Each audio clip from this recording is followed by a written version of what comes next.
Para infortunio mío, uno tiene que ver el revés de esa parte tan romántica que hemos venido exponiendo. Sí, ese era el objetivo, que no se oyera. Sí que infortunadamente hay que ver el revés de esa actitud romántica. Y por eso tenemos esta partecita sobre la crítica deconstructiva a la tradición hermenéutica sobre la pregunta, que en el fondo, creo yo, se puede resumir solo en un punto, pues, que es la idea de que con la pregunta, sobre todo uno de profesor, uno introduce de contrabando su propia tesis. O sea, como que uno de profesor se siente no solamente capacitado, y en parte lo está, sino que se siente también autorizado, y de hecho lo está, pues porque por eso tiene contrato, ¿no? Para que lo que uno piensa se convierta, como quien dice, en motivo de estudio, en motivo de reflexión de esos jóvenes. O sea, en el fondo, de toda esa gente que acude a la clase, parecería que uno es el que sí piensa.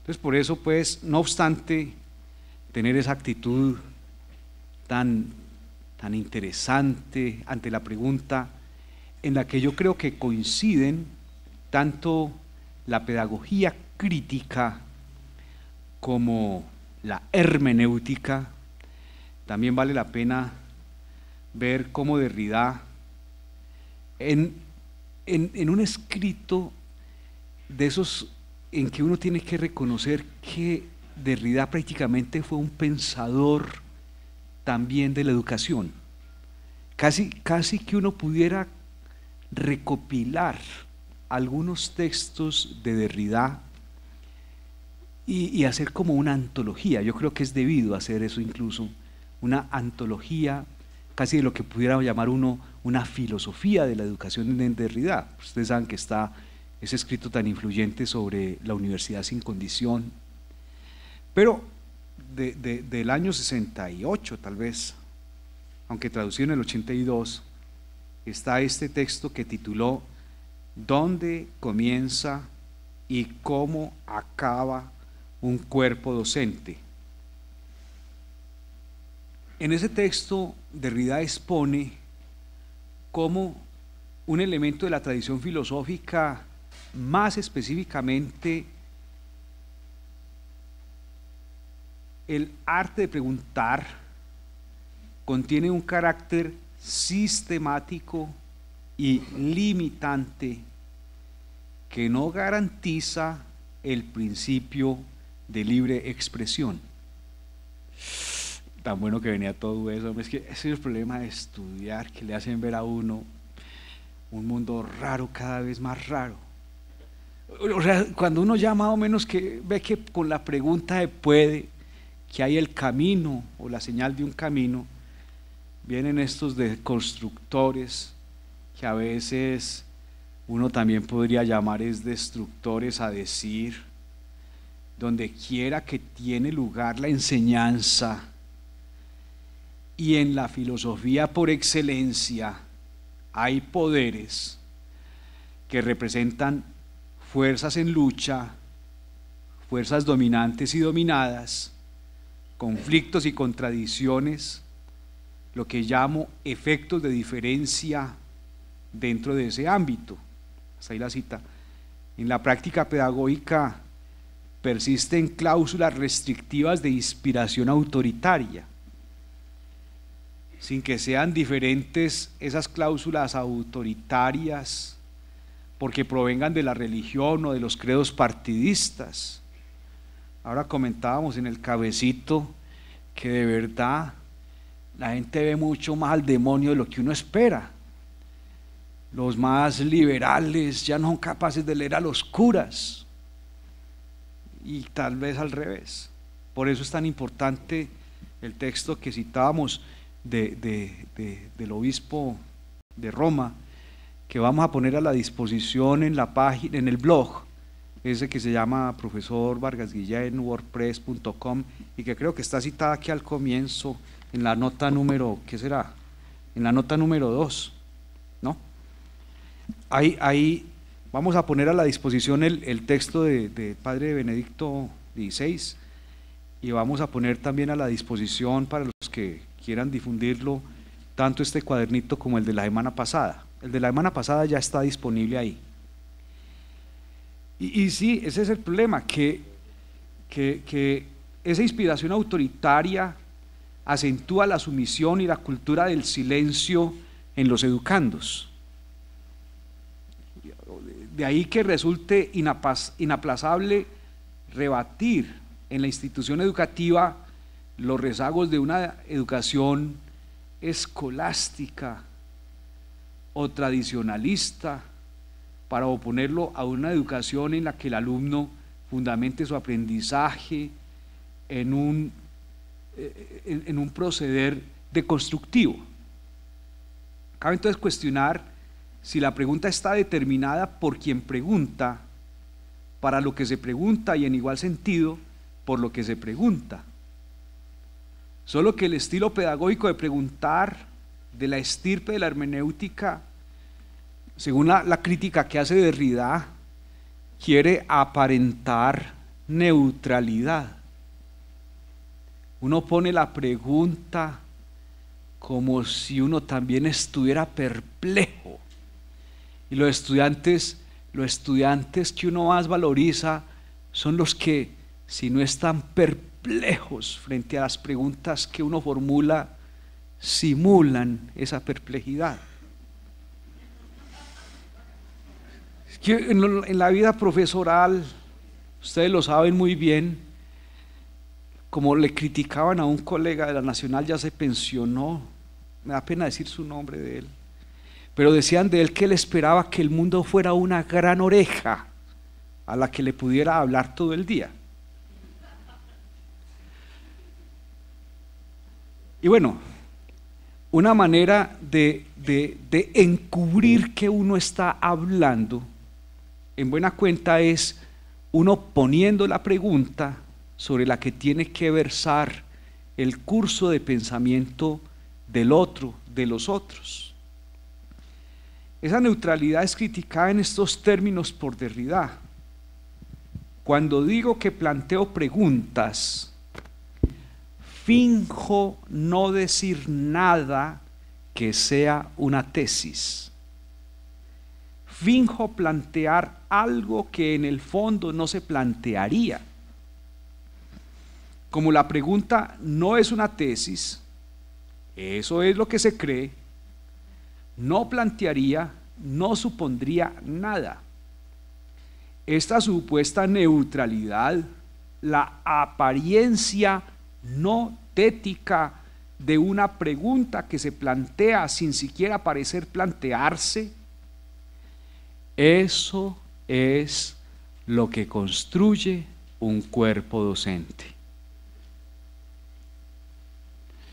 O sea, a la hora de la verdad, nuestro oficio es oficiar las preguntas que se considerarían canónicas, ¿cierto? Como por ejemplo, ¿por qué no es el ser y no más bien la nada? Una pregunta que es muy autorizada porque la formuló Heidegger en su célebre conferencia que es Metafísica, en la que, como ya era tan famoso, no nos tuvo que explicar con detalle, que eso ya estaba en el párrafo 7 de los principios de la naturaleza y de la gracia fundados en razón. Y entonces nosotros, los profesores, volvemos, por ejemplo yo que enseño metafísica, y le preguntamos a los estudiantes la pregunta que nos toca preguntar para seguir el curso del pensamiento de Heidegger, y así nos convertimos, o yo me convierto, en parte del cuerpo docente. O sea que yo soy constituido por mi capacidad de agenciar las preguntas canónicas. La crítica deconstructiva a la pregunta es que ella encubre, finge, agazapa una tesis, un punto de vista que se quiere imponer a los otros. Según esta postura, aunque se supere la función fática del lenguaje en el uso de la pregunta, el problema que queda en vilo es la oposición del sujeto a la posición. Sí, es que como más adelante viene el tema de las oposiciones, yo pensé que ya empezaba ahí.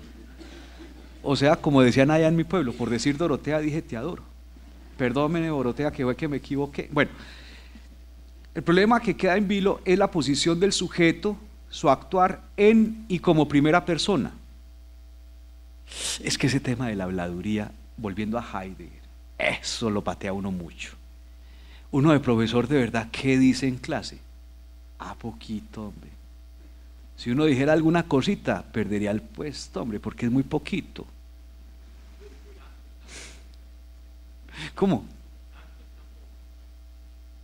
Tanto es tan poco. Sí, exacto. Si la pregunta es propuesta por Sócrates, ¿acaso sobre la esencia de la amistad, de la belleza, de la justicia, etcétera? O por Agustín de Hipona, como lo hiciera a Deodato, o por Heidegger, la pregunta por el ser, se mantiene la figura de la autoridad. Pues eso es muy, yo me pongo a ver eso de Derrida, hijo de madre, acaba mucho con el oficio, pues, porque es que la autoridad de uno, y uno pone a ver y es cierto, depende de poder invocar a esos autores, o como lo dice uno de los libros del profesor Gonzalo, ese copular con los muertos.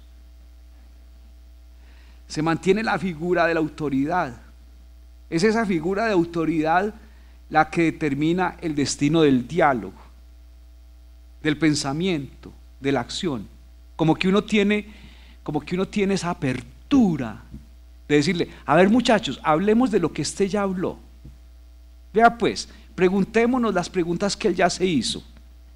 Y si somos juiciositos, nos dan diploma. La posición deconstructiva, en cambio, pone en cuestión la autoridad del gran autor, del gran profesor. Es el estudiante en su comportamiento modesto, y uno si los ve por ahí en los cafés o en los bares como ríen. ¿De qué estarán riendo? ¿De quién será? Me María, hombre. Con esta moda de los grafitis. Ave María. No he visto lo de los Twitter porque apenas voy a comprar compré un aparato para meterme a ver si soy capaz de manejar eso. Pero por lo menos allá en filosofía, en la pedagógica, apenas estamos en el 7º semestre, creo, de la carrera, porque es muy nueva. Y ya hay grafitis con todos los profesores, más bueno. Es el estudiante en su comportamiento modesto, con esas formas de resistencia, como dije ya, como los grafitis, el que puede hacer la retropregunta, casi que si uno quisiera hacer como una suerte de etnografía, ¿no es cierto?, de ese pensar de los estudiantes, como que tendría que volver al grafiti, y pues uno está muy viejo para irse a tomar con los estudiantes, pero encontrar una manera de saber cuáles son los chistes que circulan allá. El que pueda hacer esa retropregunta. ¿Por qué se pregunta lo que se pregunta? Y más allá, ¿para qué? Desde luego, el ejercicio deconstructivo del estudiante hace frente a un quién. Por ejemplo, es que no me acuerdo el nombre del autor, pero hay un libro muy, muy bueno que se llama Historia de la Universidad Medieval, que está basada, por ejemplo, en las como indicaciones que ponían las autoridades, desde luego eclesiásticas y educativas en la ciudad. Vea, que por favor no orinen aquí. Y quién sabe por qué se orinaban precisamente ahí. Eso también es muy bonito de estudiar. Vea que asistan a tal hora porque hay examen, en fin, todo ese tipo de cosas ya en parte están hechas, por ejemplo en esa obra que ahorita olvidé su autor. La pregunta siempre, según la observación de Derrida, la pregunta siempre está planteada, determinada por alguien que en un momento dado, en una lengua, en un lugar, etcétera, representa un programa, una estrategia por definición inaccesible a un control individual y consciente. ¿Cierto? Porque, pues a pesar de que uno puede, por ejemplo, mirar toda esa, yo diría también de construcción de Onfray, ¿no es cierto?, que muestra cómo, digamos, el dispositivo agencia universitaria para o detiene la atención en unos autores y hay otros que casi no se conocen. Por ejemplo, él detiene la visión o el análisis en los cínicos, porque son de menos pedigrí pues, en el filosofar. Pero en el otro lado también es cierto que no es tan voluntario que uno pueda decir cuáles son las preguntas que sí se hacen relevantes en la historia de la disciplina.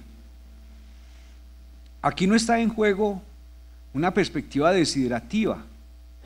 No es que uno como profesor quiera preguntar esto o aquello. Es que la pregunta que se formula parte del programa. Por ejemplo, cuando diseñamos el curso, pues el pensum de la carrera de filosofía en la pedagógica, en uno de esos consejos, pues un colega muy querido, fue alumno de Luz Gloria, pero no digo que por eso hizo la pregunta. Era vicerrector y pues estaba ahí, yo no sé por qué, porque la pedagógica son muy democráticos, yo creo, y entonces invitan a gente que según el reglamento no tiene por qué estar ahí, a que estén en esas reuniones. Y el tipo fue preguntando, y es que, oye, ¿ustedes por qué no llaman a carrera licenciatura en enseñanza de filosofía? Era vicerrector. Entonces uno no le iba a decir, hombre, eso es como hablar de pleuresía en los pulmones, pues uno no le iba a decir eso. Pero pues, si es una licenciatura es porque hay licencia para enseñarla, ¿no? Entonces nos tocó hacer un poconón de concesiones. Por ejemplo, en la pedagógica todo tiene que ser pedagógico. Entonces, por ejemplo, el curso de filosofía antigua no llama filosofía antigua, sino paideia clásica. Y así, se fue poniendo el nombrecito, ¿cierto? No sé qué estudiorum para el medieval. Y así, dándole gusto al consejo. O sea, sí, lo que se habla de la gramática jurídico-política, no, por lo menos en la pedagógica, yo no sé en otros lugares, pero en la pedagógica no es cuento. Y entonces llegan nuevos profesores y hay un programa y hay que, aunque no quiera, si el curso de filosofía antigua se llama paideia clásica, me imagino yo que el profesor, por liberal que sea, también se tiene que atener al manual, o pues no manual, pero al libro de Jäger, ¿no? Y en general, pues digamos a los 3 libros de Jäger, que hablan expresamente de paideia, ¿no? Y después de la relación entre la paideia griega y la cristiana, de los primeros padres. Entonces sí, la pregunta que uno se formula como profesor, en parte ya está determinada por el programa. Entiendo que hay carreras, por ejemplo, creo que en la Nacional y de pronto aquí en el Instituto de Filosofía, donde en rigor pudiera haber más libertad. En ciertos lugares, como yo les decía, nosotros estamos en una escuela normal y la función nuestra es normalizar la enseñanza. No se sabe bien qué sea normalizar la enseñanza, pero pues la interpretación que se puede dar es que se puede ver qué es lo más prescriptible al enseñar filosofía. Obedece a los estándares de calidad. De todas maneras, en la medida en que vayan pegando mucho los exámenes de estado, los ECAES, porque ahora ustedes saben que toda la vida hemos tenido muchas siglas, en la medida en que vayan pegando esos ECAES, hay que, así tengan el programa más liberal y la estructura más abierta, en un momento dado, hasta para filosofía, habrá que atender a esos estándares de calidad. o propiciar la competencia exigida por ese tipo de exámenes. Como parte del cuerpo docente, el profesor se restringe a su papel de funcionario, de operario del currículo. ¿Cómo pues cómo escapar al juego de oposiciones? ¿Sí ven que se aparecía la palabra oposiciones? Ahí está, ahí está. ¿Cómo puedes escapar al juego de oposiciones estudiante-profesor, o en el mejor de los casos, profesor-pensum oficial, o más allá de cualquier previsión, institución escolar, agencia gubernamental, trátese de la Secretaría de Educación o del Ministerio de Educación? Yo creo que en esta manera, pues como nos induce a analizar este tema Derrida, de pronto todavía está como un eco, yo creo, de esa obra pues de la ideología y los aparatos ideológicos del Estado. La deconstrucción es un juego de resistencia. Es posible resistirse al maestro, y hay más juego de resistencia del que uno se imagina. Solo la inocencia de uno lo hace pensar que no hay tal resistencia. Pero también es posible pensar la resistencia y resistirse o a la dirección escolar o a la agencia gubernamental estatal. La resistencia, en este caso, indica que cumplir con los planes y programas es condición necesaria, pero no suficiente. La resistencia, a mí me parece que es muy bonito como retoma ese concepto, especialmente Gesell, y casi diríamos, cuando yo uso la expresión estoy como ateniéndome pues a ese manifiesto de Gesell. La resistencia implica una formación liberal, una formación en y para las libertades.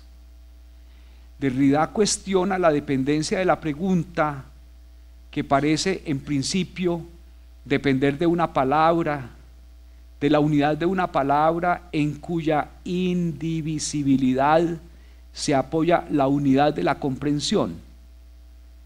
La palabra, el concepto de palabra, parece tomar un sentido que escapa, de cierta manera, a las distinciones tajantes acostumbradas, las distinciones del significado y el significante, de lo empírico y lo trascendental, de lo óntico y lo ontológico.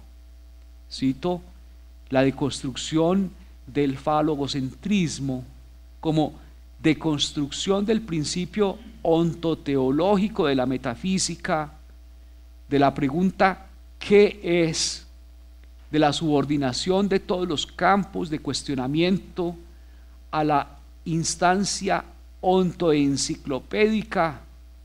Semejante deconstrucción ataca la raíz de la universitas, a la raíz de la filosofía como enseñanza, la unidad última de lo filosófico, de la disciplina filosófica o de la universidad filosófica como asiento de toda universidad.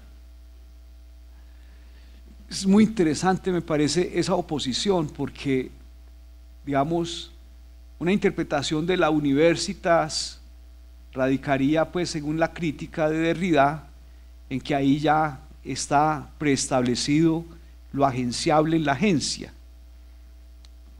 O me parece también la deconstrucción volvería otra vez como a preguntar qué significa o cuál es el sentido, por así decirlo, más originario, más originante de la universitas, y cómo, si volvemos, digamos, como a ese sentido tan originario, hay un papel tan extraordinario y tan importante de los estudiantes en la fundación, en la siempre fundante acción de los estudiantes en y como universitarios. O sea, que sí, el cuerpo profesoral hemos ganado por méritos el puesto, pero el asunto es que tener el puesto no significa tener la universitas. La Universitas, en ese sentido, de volver al originario, de construyendo lo que se ha instaurado como origen, para volver a poner como en libertad el origen, habría que, al poner en libertad el origen, entender la función fundante, siempre fundante, de los estudiantes, del estamento estudiantil como elemento fundante.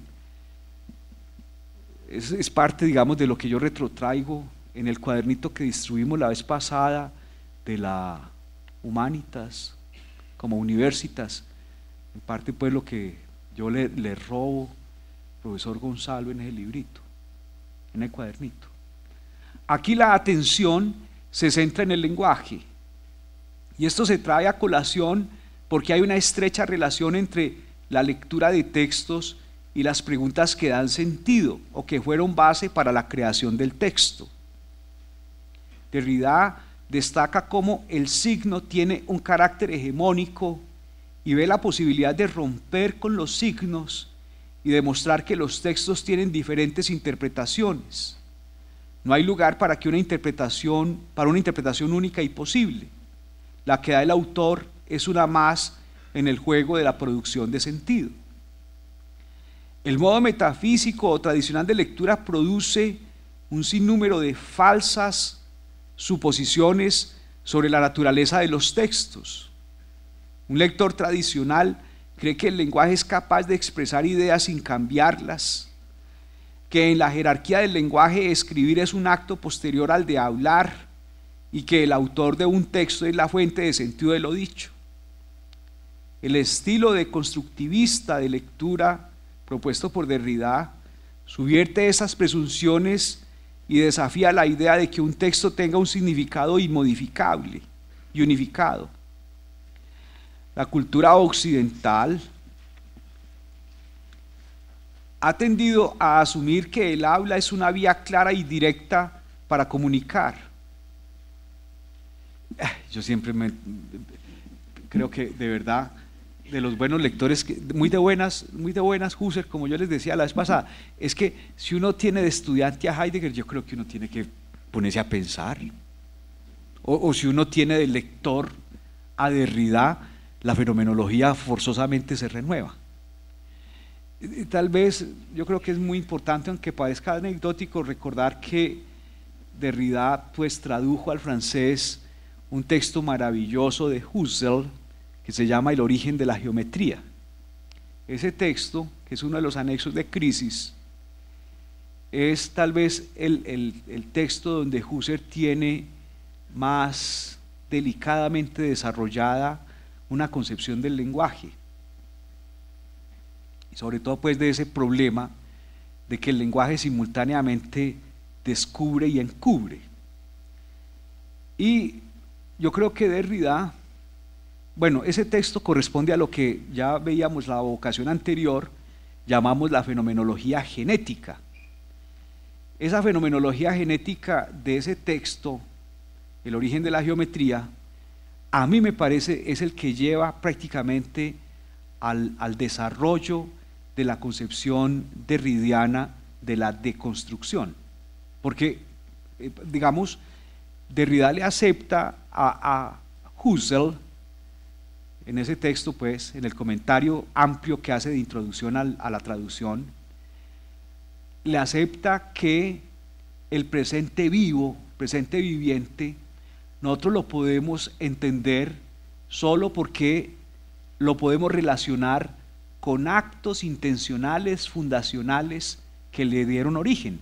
O sea que nosotros hoy vivimos como presente lo que fue intencionado en el pasado, y es lo que se llama, digamos, en términos muy técnicos, la generatividad, en términos de la descripción fenomenológica. Entonces, le acepta eso Derrida a Husserl, pero a diferencia de la propuesta husserliana, que en cierto modo, como decíamos la vez pasada, es constructiva, o sea, uno va a ese origen para entender cómo es este presente vivo y cómo en cierto modo cuidar de esas intencionalidades primigenias para llevarlas a plenitud. a diferencia de eso, también con una concepción muy judía, Derrida vuelve al origen para deshacerlo, para desmontarlo. De nuevo, las palabras consoladoras de Epicuro que cita Nietzsche: si las cosas son así, pudieran ser de otra manera. Si las cosas en definitiva son así, para nada nos importan.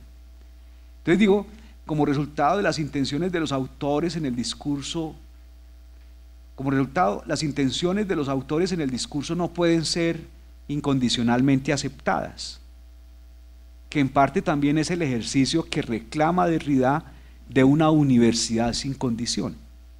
O sea, la universidad sin condición quita o remueve o desmonta la condicionalidad, por ejemplo, del enseñante con respecto a la autoridad del autor. Las cosas pudieron ser de otra manera. Esto multiplica el número de interpretaciones legítimas de un texto, e incluso esto hace ver que los sentidos de verdad y de validez se imponen desde un lugar de enunciación que se exige tiene que ser deconstruido. La deconstrucción muestra los múltiples estratos de sentido en que trabaja el lenguaje. Deconstruyendo las obras de los anteriores pensadores, Derrida intenta mostrar que el lenguaje muta constantemente. O sea, a mí me parece que la indicación específicamente heideggeriana de pensar lo impensado puede que sea muy bien dicha por Heidegger, pero tiene un dispositivo de ejecución, por ejemplo, didáctica, esta manera de sugerirlo Derrida, porque es que el pensar lo impensado también quiere, en muchos sentidos, decir desmontar lo pensado, desmontar la pregunta que pregunta por lo que pregunte. Este no es un pensamiento destructivo y en filosofía, que yo creo que en el fondo fue el antagonismo entre Derrida y Gadamer, que como lo cité, el texto de Derrida sobre este tema, sobre este debate, Gadamer lo llamó destrucción y deconstrucción. Entonces puede ser que la deconstrucción tenga algo de destrucción, pero la deconstrucción es ante todo poder volver a construir en sí, como por así decirlo, con una expresión muy heideggeriana, la autenticidad del desplegar del origen, ¿no? Este no es un pensamiento destructivo de ella en la filosofía, antes bien, la deconstrucción pone de manifiesto las tensiones existentes entre los ideales de claridad y coherencia que gobiernan la filosofía y los inevitables defectos que acompañan su producción. Que me imagino, por ejemplo, a nosotros nos toque tanto de construir, puesto que se convirtió en una, digamos, idealidad o en un paradigma de interpretación de la historia de América Latina, la tormenta de Shakespeare, la oposición entre Caliban, ¿no es cierto? Y se me olvidó, bueno, Caliban y hombre, que después Enrique Rodó escribió una obra con su nombre, Ariel, entre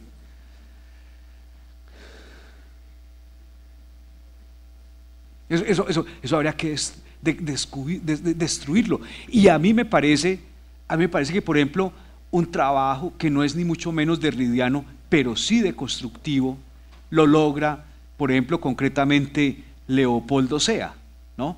Por ejemplo, Leopoldo Sea, en ese texto, a mí me parece maravilloso, que se llama América Latina, largo viaje hacia sí misma, que también lo ponemos disponible para el que lo quiera bajar ahí en la página, en el blog. Muy interesante esa discusión contra ese paradigma shakespeariano para vernos nosotros en nuestra historia. La deconstrucción se propone, pues, mostrar la imposibilidad o el error radical que supone toda voluntad ideal de sistema. Desde la deconstrucción se rechaza cualquier tipo de centralidad de fijeza, a la puntualidad y continuidad del tema, a la congelación del concepto, se opone la deconstrucción y abre el juego de diseminación del texto, desde la múltiple condensación del lenguaje. Cito, habría que evitar pues naturalizar este lugar. Naturalizar equivale siempre, o por lo menos poco falta, a neutralizar. Al naturalizar, al aparentar que se considera como natural algo que no le es y nunca lo ha sido, se neutraliza. ¿Qué se neutraliza?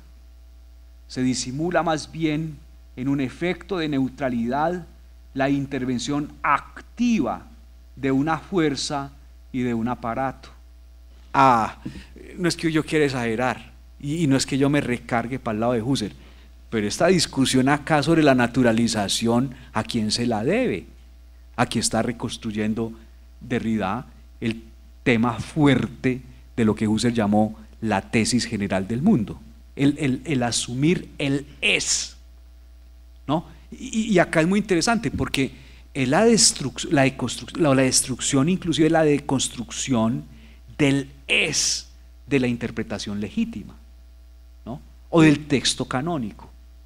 Es ponerlo en suspensión. Por eso yo veo, digamos, tan próximo a este trabajo también la perspectiva de Onfray. Si la pregunta se pone al servicio de la filosofía como neutralidad, restricción y control individual, la historia se convierte en un hablar lo que se quiere oír, en algo absoluto. Yo tuve un profesor, yo creo que ustedes lo han oído mencionar, el profesor Alfredo Trendal. ¿Cómo fue de buen profesor? O es, no sé si sigue activo. El profesor Trendal hacía exámenes orales maravillosos, que le preguntaba a uno, ¿cuál es la bibliografía de este curso? Sí, tales autores, pero ¿qué libros? Tal libro. ¿Pero qué edición? Tal edición. ¿Pero dónde se editó? ¿Pero en qué año se editó? ¿Quién lo tradujo? ¡Qué maravilla! ¡Qué maravilla! Ya yo no sería capaz de preguntarle eso a un estudiante, ya uno es vergonzante de preguntarle a los estudiantes así. O sea, al mismo tiempo le queda a uno la admiración por esos profesores que enseñaban, por ejemplo, eso, ¿por qué se puede valorizar tanto el diccionario de Ferrater Mora? Dígame, ¿cómo es el primer párrafo del ente y la esencia? Me preguntó a mí, tan de buenas yo. Me la sabía. Porque un error al comienzo se hace grande al final. Y no se olvidan, son cosas que no se olvidan. Inolvidable corazón. Entonces, yo digo, ahí realmente uno sí se da cuenta que por lo menos en un profesor como él, porque era un buen profesor, porque me tocaron, yo nací el nombre propio, pero me tocó un profesor muy malo, que enseñaba una cosa que él pensaba que era Aristóteles.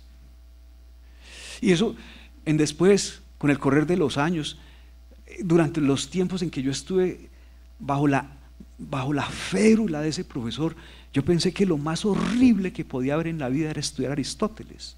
Después me vine a enterar que eso no tenía nada que ver con Aristóteles. La historia se convierte en un hablar lo que se quiere oír. El profesor Trendal quería que uno le dijera exactamente lo que el programa que él había diseñado decía. Él quería un hablar del estudiante para oír lo que él ya había dicho. Es lo que también llamamos el reproductivismo. Solo que el profesor Trendal lo hacía muy bien y el otro profesor, para ustedes hoy anónimo, muy mal. Y eso se volvía con el profesor Trendal algo absoluto. Yo saqué 5 en todas las materias que tuve con el profesor Trendal. O sea, la obsecuencia completa, el ser hijo de la agencia, el agenciar lo verdadero. El oírse hablar implica una voz silenciosa, una voz que representa un programa, un sistema y una estrategia. Lo que motiva el interés de evitar esta neutralización es el intento de dar expresión a las dimensiones o elementos reprimidos. Esto es, dar voz a quienes fueron excluidos del marco de referencia hegemónico o dominante. Además, la deconstrucción muestra una y otra vez que la mera exclusión del otro es la forma en la cual el marco dominante establece su propia identidad, ¿cierto? A fuerza de mirarte cada día, a fuerza de repetir, ¿cierto? Se va volviendo verdad, a efecto de verdad. La pregunta contiene un defecto, según esto, contiene un defecto interno, un acto violento cuya intención es suprimir o eliminar los efectos de diferencia. Formulada la cuestión por el ego trascendental, todos y cada uno de los demás sujetos tendrían que recorrer la serie de lo interpretado y sus intentos de respuesta. Ahora bien, la pregunta por sí misma no equivale a neutralización. No es el contenido de la pregunta lo que importa, sino su modalidad y su forma, la fuerza y estructura de exclusión concentra una convicción inflexible de quien emite o genera la pregunta. Tal convicción no permite a los otros exponer su o exponer la diferencia. O sea que en el fondo yo creo no se está suprimiendo la pregunta, sino el lugar hegemónico de la pregunta o de quien pregunta. O sea, como si uno en el paso, digamos, husserliano, más allá de Descartes, o el paso de Husserl con respecto a Descartes, el fenomenólogo como el cartesiano, el fenomenólogo también afirma: yo pienso, yo existo, pero en el punto de vista fenomenológico, por la intersubjetividad, está implicado: tú también piensas, tú también existes. Y aquí entonces, ya asumiendo esto, no hay propiamente lugar de la verdad. Y entonces lo que aparece intrínseca y originalmente en la fenomenología es propiamente la necesidad de desplegar la diferencia, de desplegar el diferendo. Y ahí todos entonces, en cuanto yo pienso, yo existo, estamos igualmente habilitados para concretamente el yo pregunto. La tarea de la crítica, y más que crítica, la tarea de la deconstrucción frente a todos los poderes de apropiación dogmáticos e injustos, radica en alejarse gradualmente del dogmatismo para moverse hacia un espacio de diálogo e interrelación, no solo con los otros, sino también consigo mismo. Esto no supone la erradicación del individuo. Antes bien, la práctica deconstructiva no solo permite, sino que promueve la libertad y la autonomía, el singular que se refleja en el espejo de la pluralidad. La deconstrucción se manifiesta y protesta contra las limitaciones institucionales en el aprendizaje de la filosofía, se opone al enclaustramiento o la circunscripción de la educación que se agazapa en la pregunta. Derrida, junto con un grupo de personas, creó en 1974 el Grupo de Investigación sobre la Enseñanza de la Filosofía, que discute de forma práctica y teórica al mismo tiempo las limitaciones del universo académico con el objetivo de transformar la situación de la formación filosófica en Francia. Se trataba de un trabajo político o filosófico sobre las instituciones, era una tarea deconstructiva. yo creo, una tarea francamente política, en el caso de Derrida, anclada teológicamente. Yo creo. Pero habría que hacer un seminarito para estudiarlo. Cuando digo, cito a Derrida, más que crítica, sobreentiendo deconstructiva, pero aquí estoy citando más bien ese texto de La Universidad sin Condición, antes el del el programa pues de ese grupo de investigación. Cuando digo más que crítica, sobreentiendo deconstructiva. ¿Por qué no decirlo directamente y sin perder el tiempo?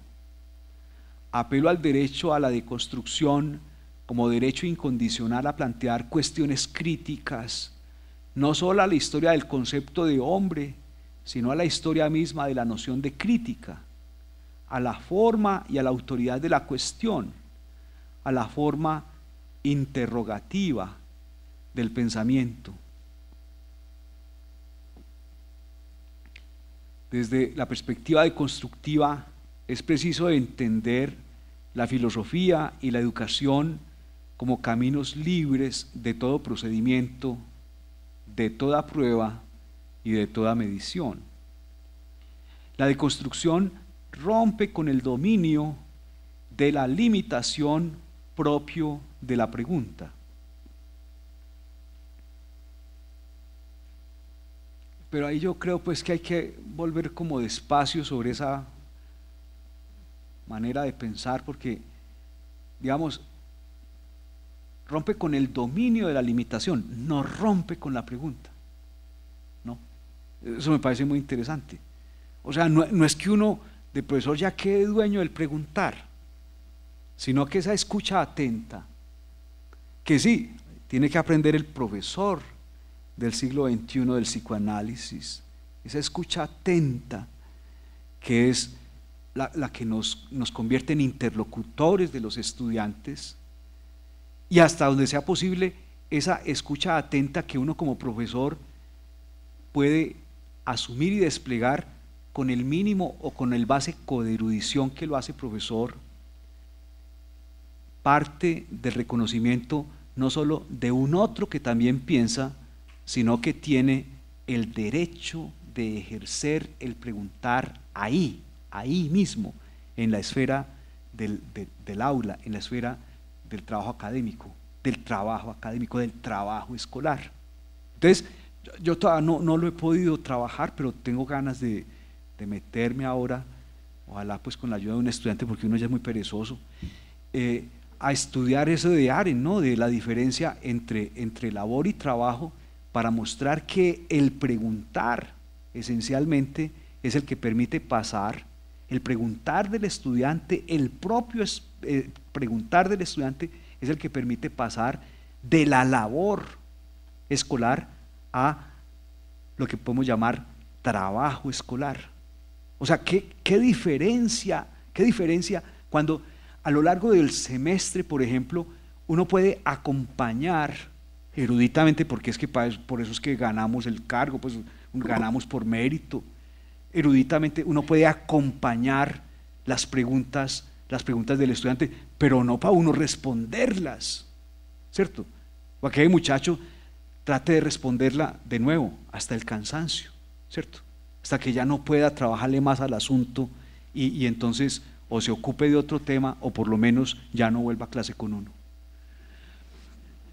Todo esto reclama una transformación profunda de las relaciones entre el Estado, las instituciones de investigación o de enseñanza y en particular la institución filosófica.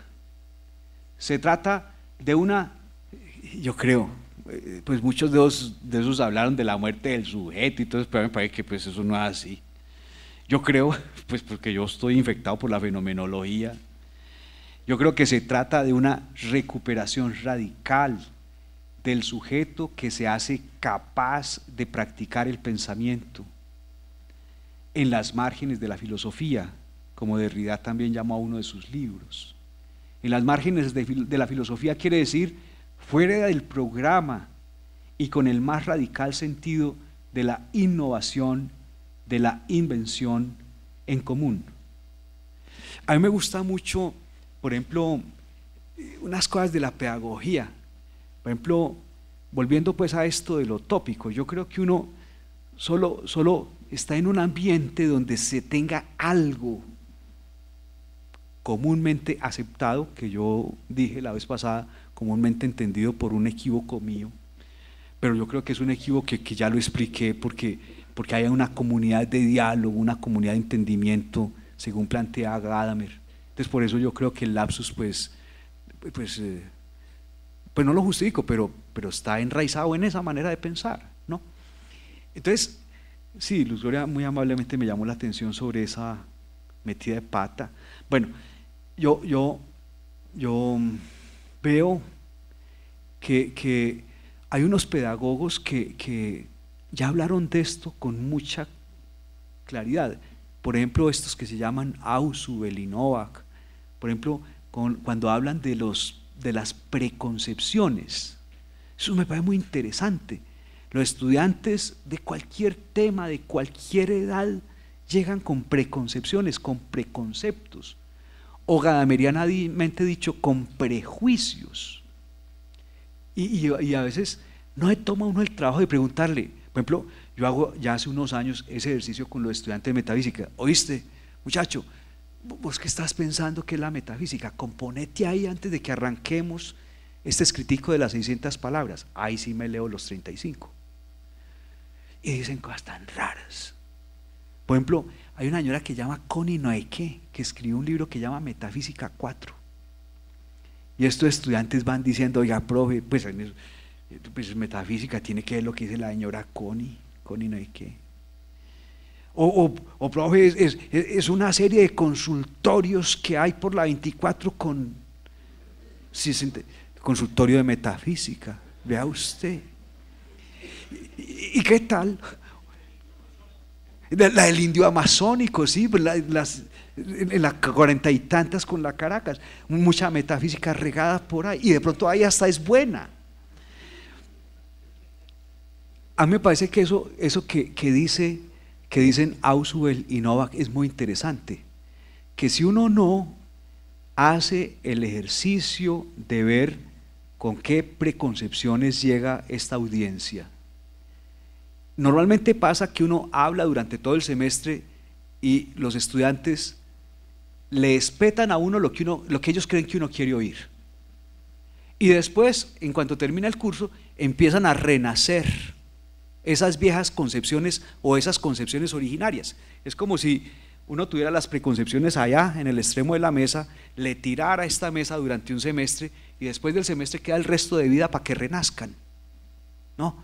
Muy bonito. Entonces hay gente que, así sea de una gran formación científica, vive más con los conceptos precientíficos en su vida práctica que con los conceptos que debió elaborar en la ciencia, en la academia. Muy interesante. Entonces uno se pone a ver, entonces, ¿qué es la enseñanza? Si uno no estudia esos preconceptos, ¿qué es la enseñanza? Y casi pudiera decir uno, tan bella que es la inocencia y tan fea que se ven los grandes. Bueno, en este espacio de enseñanza deconstructiva, los filósofos y la filosofía, en el sentido más amplio e innovador, tienen su rol. Un rol no preponderante, de reforma profunda del sistema y de las costumbres, en la escuela y en otras prácticas sociales, al desplazar la expectativa de seguir la autoridad para, en cambio, ejercer la plenitud de las potencias de crítica, de experiencia originaria, del volver por sí mismo a las cosas mismas. Entonces, yo quiero enfatizar que yo veo en esto que he venido planteando hasta acá, que se puede hacer bastante filosofía, reconstrucción filosófica, no solo del valor de la pregunta como dispositivo didáctico, sino también de la crítica del lugar de producción de la pregunta. Pero yo también veo unos enlaces psicopedagógicos muy importantes. Por ejemplo, yo creo también lo que dicen Nova y Ausubel, que uno puede compartir significados con otros, pero uno solo puede construir significados por sí mismo. Por ejemplo, cuando ellos hablan de los mapas conceptuales. A mí me parece muy interesante porque en realidad yo creo que no es imposible una didáctica como se está planteando acá. O sea, hay chance de tener dispositivos para la escucha de los estudiantes, como dije, si uno le cree y puede comprender la bondad de que los estudiantes hablen. Por ejemplo, hay muchas bobadas que le enseñaron a uno de estudiante. Por ejemplo, en la casa donde yo me eduqué, mi familia, no le dejaban a uno ver ni prender televisor ni radio cuando iba a estudiar. Hoy sabemos que si nosotros le quitáramos la televisión, la radio, la internet, el Facebook a todos esos muchachos cuando están estudiando, prácticamente ni se informarían de cuándo son las clases, ni se informarían de cuáles son las fuentes de documentación a las que puede atenderse, etc. O sea, hoy sabemos que la multisensorialidad despierta más posibilidades de aprendizaje que la unidireccionalidad en los esquemas atencionales dirigidos como antes pensábamos que tenía que ser. Entonces, a mí me parece que sí hay manera de enlazar esto que hemos planteado hoy con la psicología, con la psicopedagogía. Por un lado, yo creo que esto de lo tópico es punto de partida para poder construir una escena deliberativa o una escena argumentativa. Y puede ser que se haga recaudando las preguntas de los estudiantes, o puede ser que se haga evaluando, examinando, comprendiendo, haciendo que el estudiante exprese sus preconceptos. Y a mí me parece que sobre todo la pregunta sí puede hacer que el estudiante, los estudiantes, grupos de estudiantes puedan hacer una elaboración a lo largo del semestre. Desde luego, con el apoyo erudito de uno como profesor. O sea, yo creo que sí es posible hacer un desplazamiento de la enseñanza al aprendizaje. Uno como profesor de pronto puede dedicar más tiempo a ver cómo diseña una escena para que los estudiantes aprendan, más que una escena para uno comunicar lo que uno ha investigado, ¿no? Esto apenas, pues, como les dije al puro comienzo en la nota que está en el recuadro inicial, es parte de un proyecto que financió la pedagógica. Entonces, en el modelo que se llama acá argumentar, automatización de estructuras argumentativas en un modelo de epistemología experimental, esto de epistemología experimental realmente lo único que quiere decir es que uno plantea unas ideas que pone a prueba para ver si con ellas se produce conocimiento. La categoría o la expresión epistemología experimental fue acuñada por McCulloch en 1968 y está muy relacionada con las escenas en donde se usan entornos virtuales.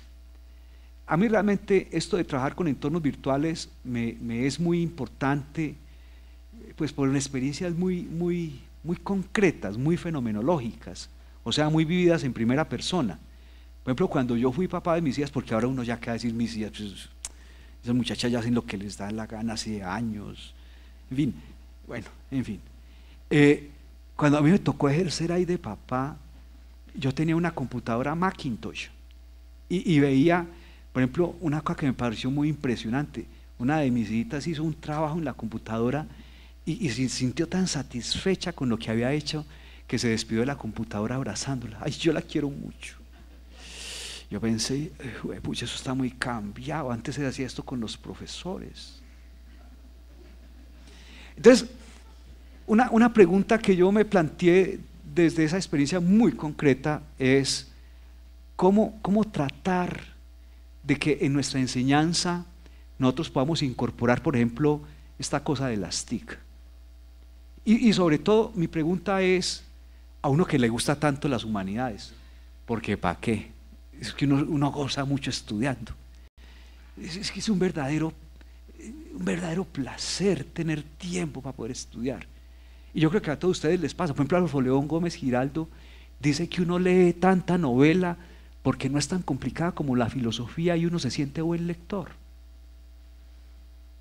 Lo cierto es que uno sí tiene que reconocer que ese hombre lector fue reemplazado por, como lo dice Sartori, ese homo videns, ¿no? Entonces a mí me parece muy interesante hacerse la pregunta, uno que le gustan las humanidades, ¿cómo no perder por W? Que estos muchachos entren a la internet, estén en la computadora y también ahí puedan filosofar. Un poco con la frase esa de Heráclito, cuando llegaron esos viandantes que lo querían ver y lo ven ahí todo viejito, con frío, frente a una estufa calentándose, y les dice, cuando ya se iban a devolver viéndolo tan humano, también junto al fuego habitan los dioses. ¿Cómo crear la escena para que también en ese mundo de la internet hagamos como una suerte de caballo de Troya? ¿No? ¿Cómo hacer de la internet un uso que sea como una suerte de espacio de resistencia para que ahí también viva la filosofía? Y yo he hecho desde Pijaraña hasta Merecumbé bregando a ver cómo sale eso, y todavía no hay fórmulas, porque cuando uno termina de hacer una fórmula, ahí mismo cambian las TIC. Por ejemplo, el primer proyecto que yo hice fue sobre el uso de la multimedia para enseñar esas cosas que a uno le parecen tan bonitas: derechos humanos, ética y moral, pensamiento político democrático, etc. Yo alcancé a hacer 12 títulos de multimedia, y eso valía una enormidad. Eso fue financiado por la Unión Europea. No, eso fue una enormidad de plata la que valió. Hombre, y después aparecieron programas de transparentes al usuario, que cualquiera podía hacer eso sin necesidad de plata. No tenía necesidad de un equipo de investigadores, nada de eso. Hombre, y perdimos por doble un poquito, pero ahí quedaron los hipermedios. Por ejemplo, yo tengo uno ahí, Derechos Humanos, Ética y Moral, donde se presenta en multimedia el mismo librito con el mismo título de Guillermo Hoyos, que se publicó en Viva la Ciudadanía. Y yo me fui por todas las escuelas de liderazgo preguntándole a los usuarios que no entendían y recolectando las preguntas que tenían sobre el módulo, y después chanté ahí a Hoyos como 4 horas a que respondiera a las preguntas de los líderes, y la grabé en video. Y el hombre, pues ahí como dice una estudiante mía, se rebanó los sesos, respondiendo 4 horas. Yo después lo edité, que un video muy bonito de 45 minutos. Y entonces le mandé el video a Hoyos y me dice Hoyos, tan inteligente que estuve ese día. Y yo no le dije que lo había editado, no le dije que lo había editado. Bueno, entonces, por ejemplo, en esa experiencia lo que yo hice fue como una suerte de maletica, la llamábamos así, de hecho, maleta multimedial. ¿Cómo? Pues mostrando el pedazo inteligente. A la gente no hay que sacarla en pijama, ¿no? Yo creo que hay que esperar a que ponga la corbata fresco, ¿no? Bueno, entonces, o sea, yo no creo que sea tanto una mentira cuanto una verdad mejor presentada. Bueno, entonces, lo que les digo es que a mí me importa mucho el experimentar con TIC. Y, por ejemplo, en ese proyecto hice una maleta multimedial que tenía el librito, tenía el CD de multimedia y tenía el video. Y eso genera un ambiente o un entorno para que la gente aprenda sin necesidad del profesor ahí. Lo cierto es que ahora yo hago un experimento. Yo he utilizado mucho ese programa que ahora llaman Moodle, y he tenido mucho éxito con eso, con doctorandos, porque ante todo es un esquema, digamos, muy verbal, muy escritural. Pero eso con muchachos de pregrado, yo me he fracasado como 5 veces. Entonces yo me dije a mí mismo, porque así le enseña a uno en filosofía, ¿cierto? Me investigué a mí mismo. Yo me dije a mí mismo, hombre, ¿cómo logro yo que esta cosa me funcione con pelados de pregrado? Y entonces yo creo que le cogí la maturranga. Porque yo invité a mis monitores, ahí en la pedagógica le dejan a uno presentar proyectos de investigación. Por ejemplo, este año me dieron 62 milloncitos. Y con eso puede pagar uno monitores, un poquito mejor que en la de Antioquia, creo. Son solamente 2 salarios mínimos por estudiante. Pero entonces yo invité a los estudiantes monitores, por ejemplo a este muchacho con el que escribí este papel, para que me dijeran cómo hacer eso de usar TIC con estudiantes de pregrado. Y entonces ellos me lo han diseñado. Ellos que sí son lo que llaman ahora nativos digitales, ¿cierto? Me han diseñado cómo hacer los foros bien y yo les hago el truco de poner preguntas para que ellos sientan que están elaborando su pensamiento. O sea, más halagada según la crítica de Derrida. De todas maneras, esta corta evaluación que se lee a continuación y ya terminamos, la hizo el estudiante más bien, porque él dice ahí que los estudiantes tratan de quedar bien con uno, ¿no? Entonces la evaluación de las preguntas que yo propuse en los programas de Introducción a la Filosofía y Metafísica, como ustedes ven, no se puede llamar allá ese curso solamente Introducción a la Filosofía, tiene que ser de Introducción a la Filosofía y a la Pedagogía. Y yo dicté al comienzo de la carrera, cuando empezó la carrera, solamente Introducción a la Filosofía, porque era lo que había trabajado toda la vida. A mí mismo se me olvidó que era también de Pedagogía y después me tocó montar ese módulo. Dice, tanto para el curso de Introducción a la Filosofía y a la Pedagogía, como para el curso de Metafísica, se plantearon preguntas por parte de los monitores y del coordinador de los programas. En su calidad de profesor, estas preguntas fueron y son trabajadas en los cursos. También ahí está la dirección por si de pronto se antojan de verla. Es el que está en la nota 4. Estos programas contienen a su vez una presentación del tipo de trabajo que se desarrolla, regido por una hipótesis, unos objetivos y por último los contenidos y la bibliografía. O sea, ya no es a lo Trendal. Ahí está para que lo miren cuando quieran. En uno de los objetivos se trata especialmente la pregunta. En el numeral 2.3 del programa de la introducción se dice desarrollar de manera personal y fundamentada, una posición ante las cuestiones o preguntas fundacionales.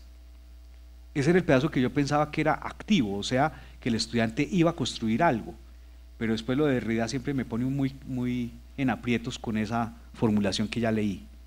En este punto se empieza a evidenciar cómo la pregunta juega un papel determinante en la formación filosófica de los estudiantes. Ahora bien, para los cursos anteriormente mencionados, las bases de trabajo son las preguntas y una hipótesis que, como diría Derrida, no quiere implantar nada, pero de hecho lo implanta.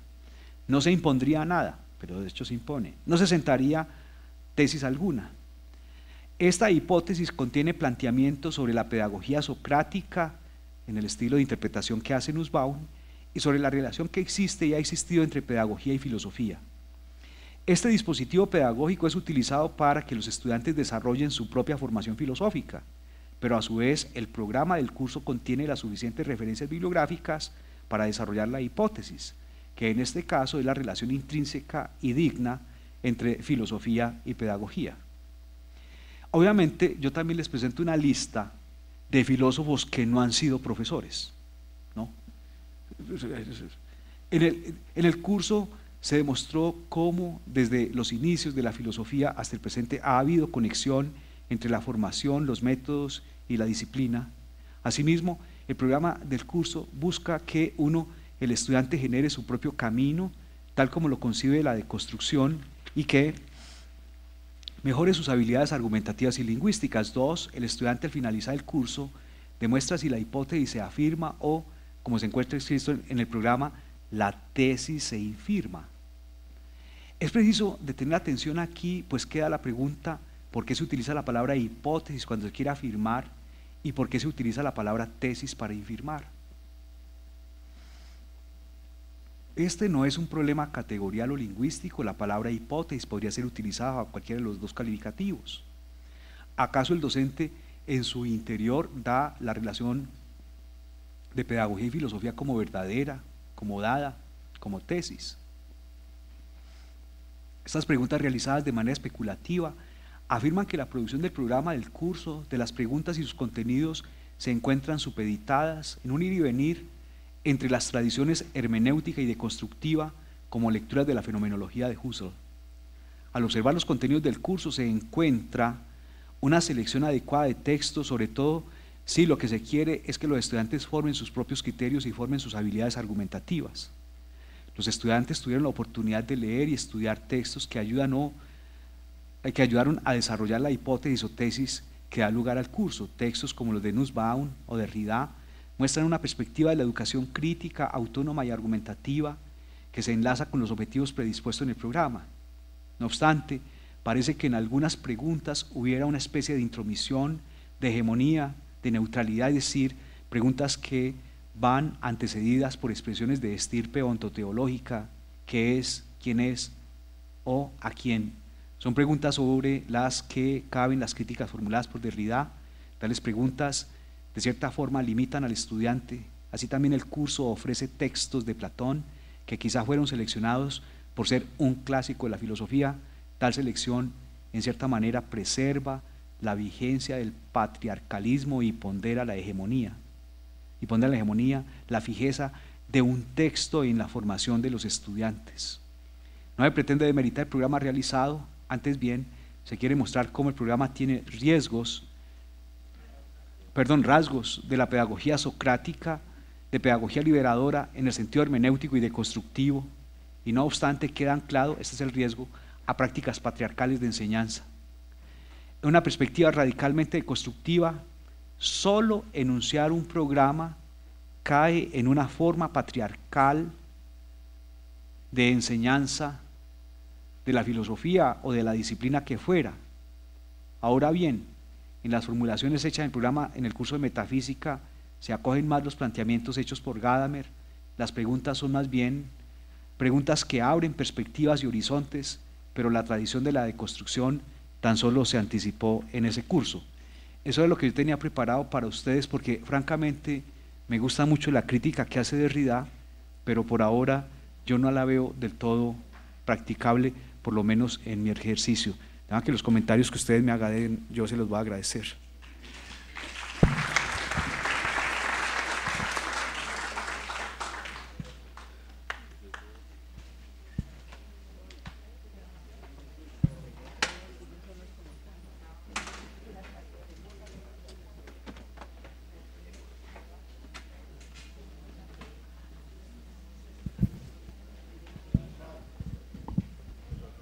Sí, profesor Gonzalo.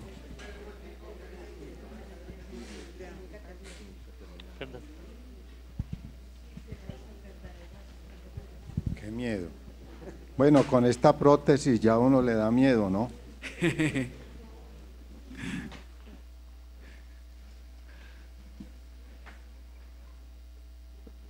Antes de formular la pregunta, quisiera preguntarte por qué empleaste dispositivo, el lenguaje como dispositivo. Porque es que dispositivo suena ya a juego de verdad y de poder. O sea, ya el título mismo me pone a mí en el patriarcado, un poco Foucaultiano y un poco derridiano y deleuziano, donde el dispositivo es un agenciamiento político para efectos de instaurar casi que universalmente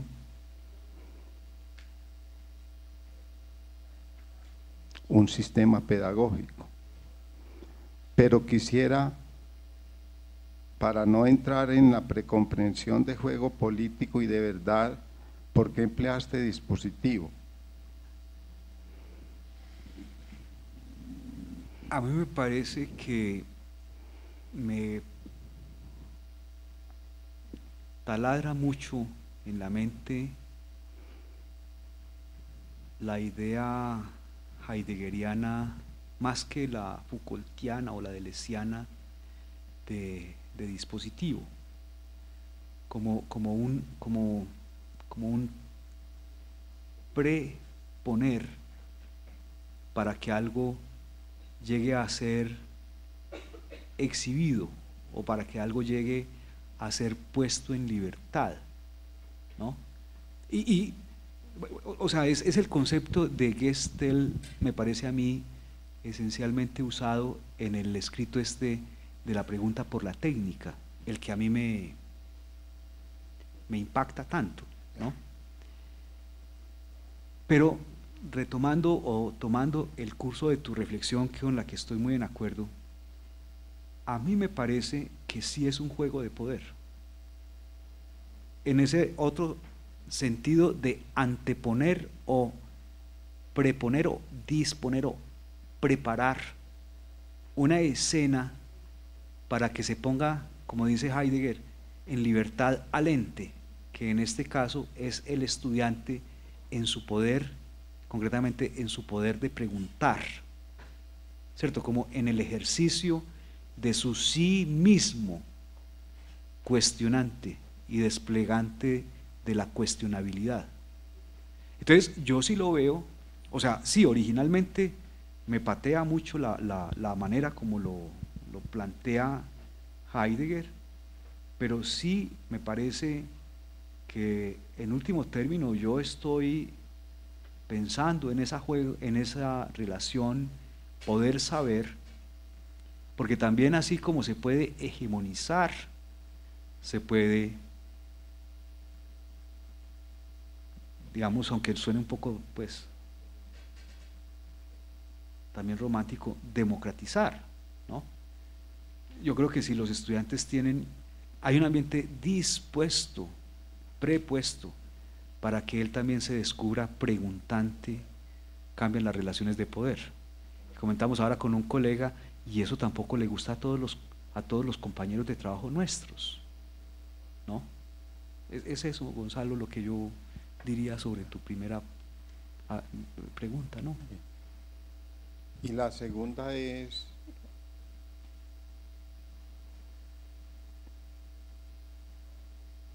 la pregunta es un acto de lenguaje, o por lo menos yo la pienso así, es un acto de lenguaje. Y como acto de lenguaje incluye actos locutorios, actos ilocutorios y actos perlocutorios. Explico un poquito eso. Como acto locutorio, y estoy pensando en que es un texto de Riquet, uno dice algo sobre algo a alguien. Incluso el estudiante dice algo sobre algo a alguien. Eso es un acto locutorio. Un acto ilocutorio, ese decir algo sobre algo a alguien, es con miras a conmoverlo. Aquí hemos empleado en el curso la expresión persuadirlo, o hacer una especie de catarsis en el oyente. Y acto perlocutorio es llevarlo al performance, es decir, a que eso que se comunicó, se conmovió, se vuelva acción. Si empleamos esta teoría del lenguaje, que yo no recuerdo de dónde la toma Riquet, pero él dice su debe ser como ser, ¿no? Austin. Bueno.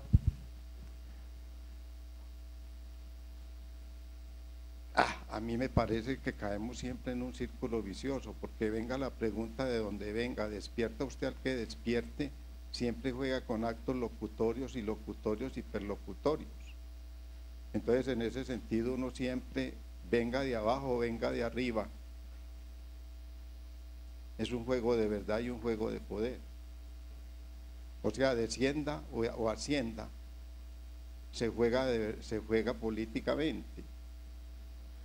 En ese contexto, la deconstrucción misma es un juego de verdad y un juego de poder. Y por lo tanto, volvemos de alguna manera a lo que yo llamo indiscutiblemente o discutiblemente todo acto de habla tiene su implicación política. Y por lo mismo de construya, ascienda, descienda, venga de arriba, venga de abajo, venga de la ontoteología o del giro teológico de la fenomenología, ahí hay una intencionalidad, para decirlo fenomenológicamente, política. O sea, todo es poder. Y entonces ahí, ¿qué le toca al profesor? Ser un poderoso. ¿Qué le toca al estudiante? Ser un poderoso. ¿Qué le toca a las autoridades? Ser un poderoso. Y ahí todo ejercicio de resistencia se vuelve político, se vuelve también otro Superman. Entonces, en ese contexto, a mí me parece que tus planteamientos tienen, dijéramos, como no un romanticismo.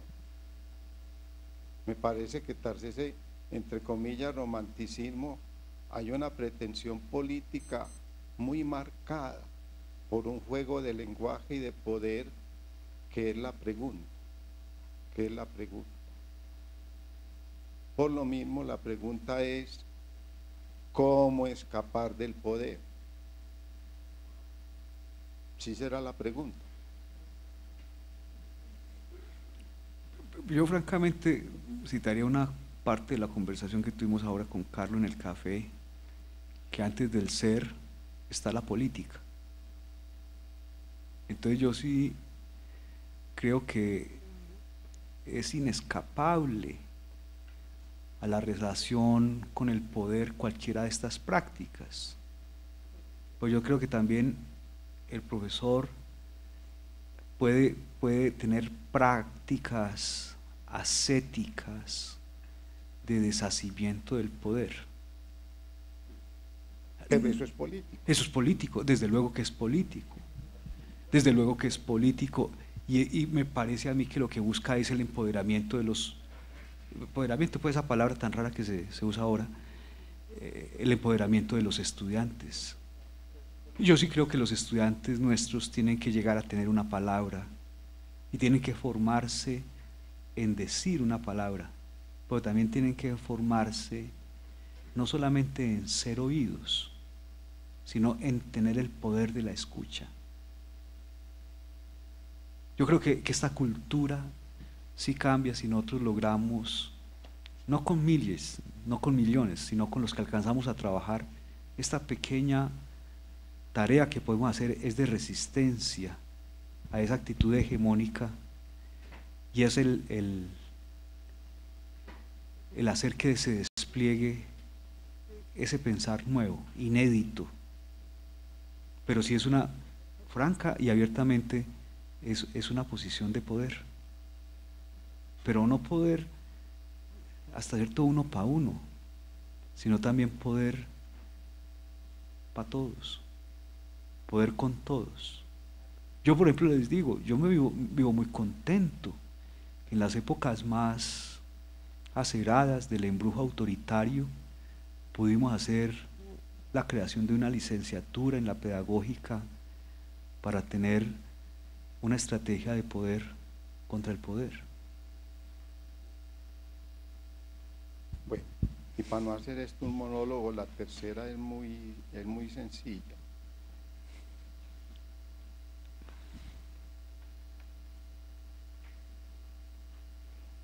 ¿Por qué no emprender en esa resistencia un camino ético-estético a la manera Foucaultiana o del último Foucault? Hacer de la vida una obra de arte, y eso sí no se lo puede quitar a uno el poder, y eso no es poder. Hacer de la vida una obra de arte. Cuando yo pienso la pedagogía desde esa perspectiva, hacer de la vida una obra de arte, hacer de la ética una estética de la existencia, eso ya sí no me lo puede quitar ningún poder, venga de arriba, venga de abajo, venga de donde venga, sea ontoteológico, sea autoridad, sea lo que se sea. Entonces yo a la opción tuya tal vez le veo otra alternativa, no la de construcción ni el dispositivo en el sentido heideggeriano, sino la vida como una obra de arte, y ese es el sentido de la pedagogía. No sé qué pensarás de esa alternativa. No, yo me expreso absolutamente en acuerdo con lo que estás diciendo, pero no sabría yo en qué sentido no es poder.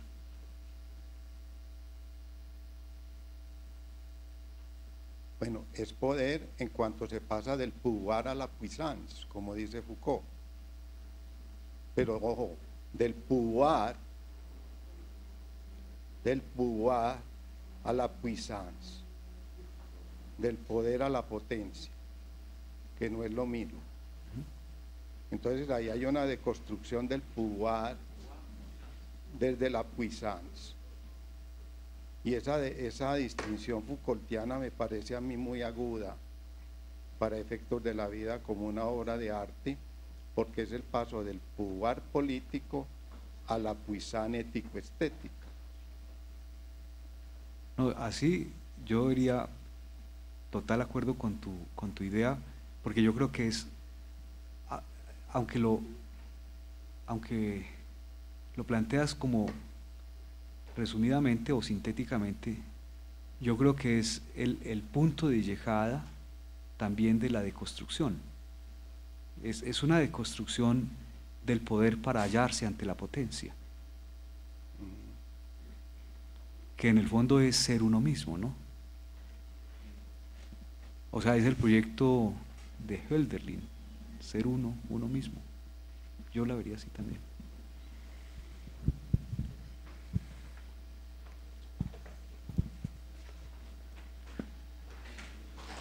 Gracias, muchas gracias.